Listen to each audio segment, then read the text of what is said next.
이번에는 글에서 많이 볼 수 있는 강조 표시 독해법이죠.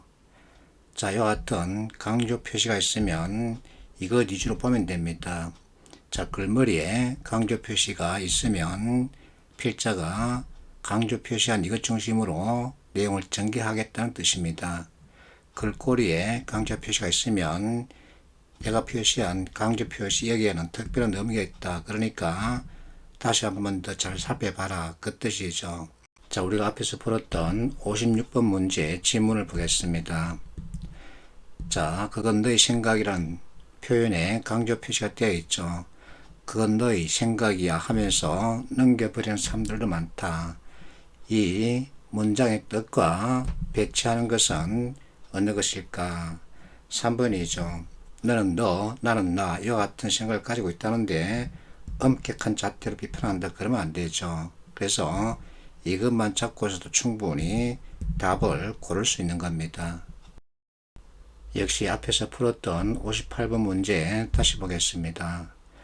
자, 생활 필수품이란 표현에 강조 표시가 있죠. 생활 필수품이다. 그러면 우리 일반 생활에 널리 퍼졌다는 얘기죠. 그런데 자, 이와 같은 프로그램을 개발하는 것은 어리석은 방법인 것 같다. 그러면 안 되죠. 방금 얘기했듯이 지문을 다 읽지 않고 강조 표시된 표현만 갖고서도 충분히 답을 정할 수 있습니다. 이렇게 하면 쉽고 빠르고 정확하게 답을 정할 수 있죠. 예문을 보겠습니다. 기출이죠. 자, 지문 보니까 복지 공감 지도란 표현에 강조 표시가 되어 있습니다. 그러면 우선 이 표현 위주로 선택지 진술과 비교 대조하는 거죠. 자, 공감이란 표현 뜻은 나 혼자가 아니라 여럿이라는 얘기입니다. 근데 4번 보면 개별이란 표현을 쓰고 있죠. 개별은 나 혼자란 뜻입니다. 그래서 서로 충돌하죠. 이렇게 접근하면 지문 다 읽을 필요가 없죠. 345번 피시 문제인데 지문 내용이 어렵습니다. 그러면 다 읽고 해석해서 답을 찾을 것인가 빨리 판단해야 되죠. 자, 우리가 방금 익힌 대로 강조 표시 체크하고 이 내용 위주로 보면 되는 거죠. 자, 1번 하지만 악하다. 2번 생존 윤리원칙 선하다. 3번 윤리원칙 어쩌고 선하다 악하다는 표현이 없습니다. 4번 선하다. 5번 예컨대는 사례를 서로 연결하면 되는 거죠. 자, 선하다, 약하다. 자, 선하다, 약하다. 이것은 대립 요소입니다.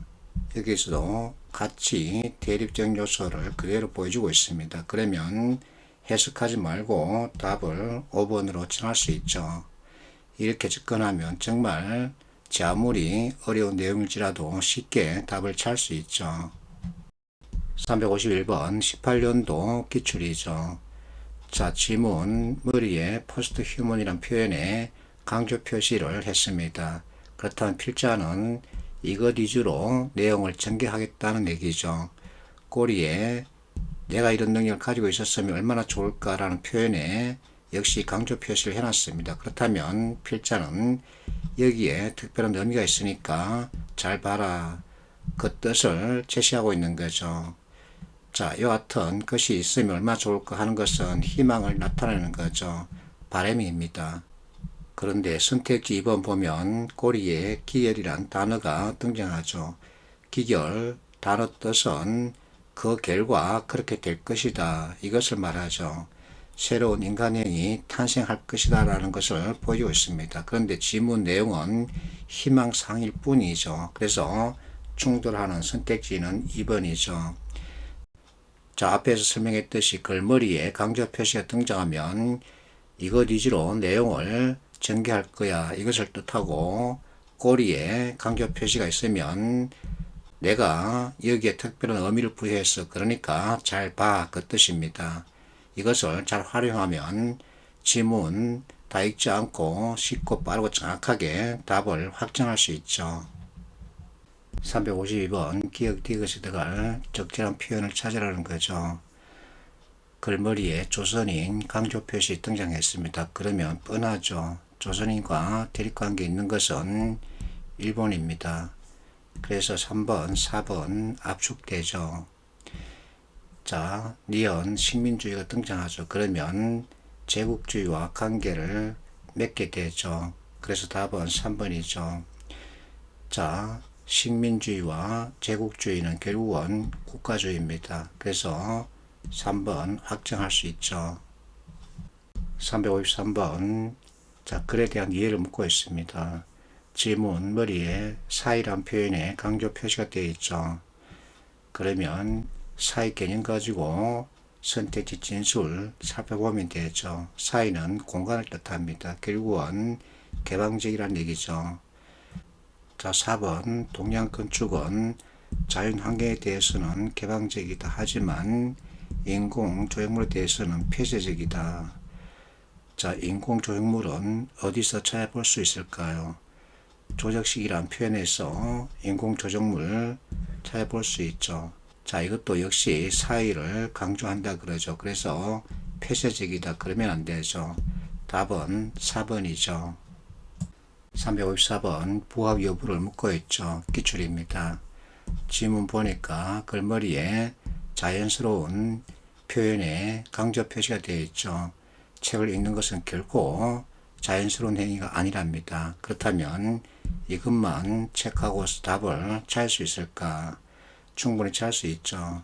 자연스러운 행위가 아니라는데 마음만 먹으면 가능한 일이다 라고 진술하고 있죠. 그래서 1번과 충돌합니다. 355번 중심 내용 찾으라는 겁니다. 역시 같은 방법으로 접근하죠. 보니까 강조 표시가 이렇게 되어 있습니다. 걷고 있을 때 걸어라, 앉아 있을 때 앉아 있으라, 갈팡질팡 하지 마라.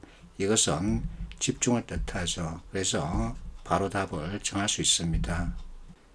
356번 이 문제는 맥락적 해석을 요구하는 문제 유형이죠.